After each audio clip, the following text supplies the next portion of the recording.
സർക്കാർ ജീവനക്കാരുടെയും പെൻഷൻകാരുടെയും ശമ്പള പരിഷ്കരണത്തിൽ നിർണായക മാറ്റം വരുന്നു.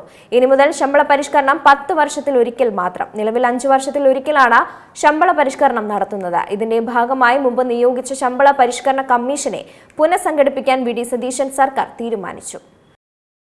സർക്കാർ ജീവനക്കാരുടെയും പെൻഷൻകാരുടെയും ശമ്പള പരിഷ്കരണത്തിൽ സുപ്രധാനമായ മാറ്റം വരുന്നു.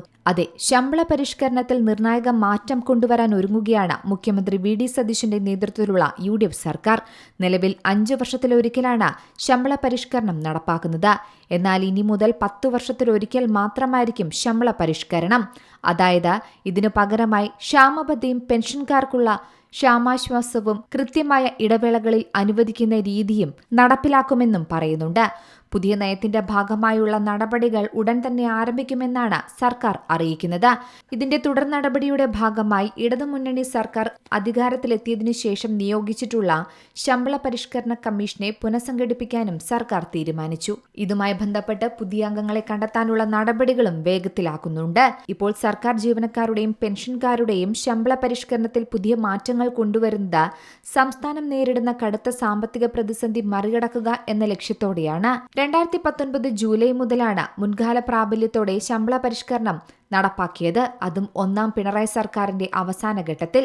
2021 ഏപ്രിലായിരുന്നു ഇത് പ്രാബല്യത്തിൽ വന്നത്. എന്നാൽ ഈ പരിഷ്കരണം സംസ്ഥാനത്തിന് വലിയ സാമ്പത്തിക ബാധ്യതയാണ് സൃഷ്ടിച്ചത്. തുടർന്ന് വന്ന രണ്ടാം പിണറായി സർക്കാർ ജീവനക്കാരുടെ ക്ഷാമബത്ത വിതരണം താൽക്കാലികമായി നിർത്തിവെക്കുകയും കുടിശ്ശിക കുത്തനെ വർദ്ധിക്കുകയും ചെയ്തിരുന്നു. ഇതിനെതിരെ ജീവനക്കാരുടെ പ്രതിഷേധം ശക്തമാണ്.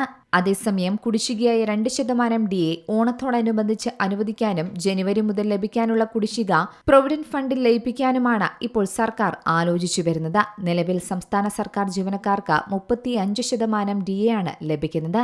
നിലവിലെ കണക്കുകൾ പ്രകാരം, അതായത് 5 വർഷത്തിലൊരിക്കൽ ശമ്പള പരിഷ്കരണം എന്ന രീതി പ്രകാരം 2024 നടപ്പിലാക്കേണ്ടിരുന്നത്.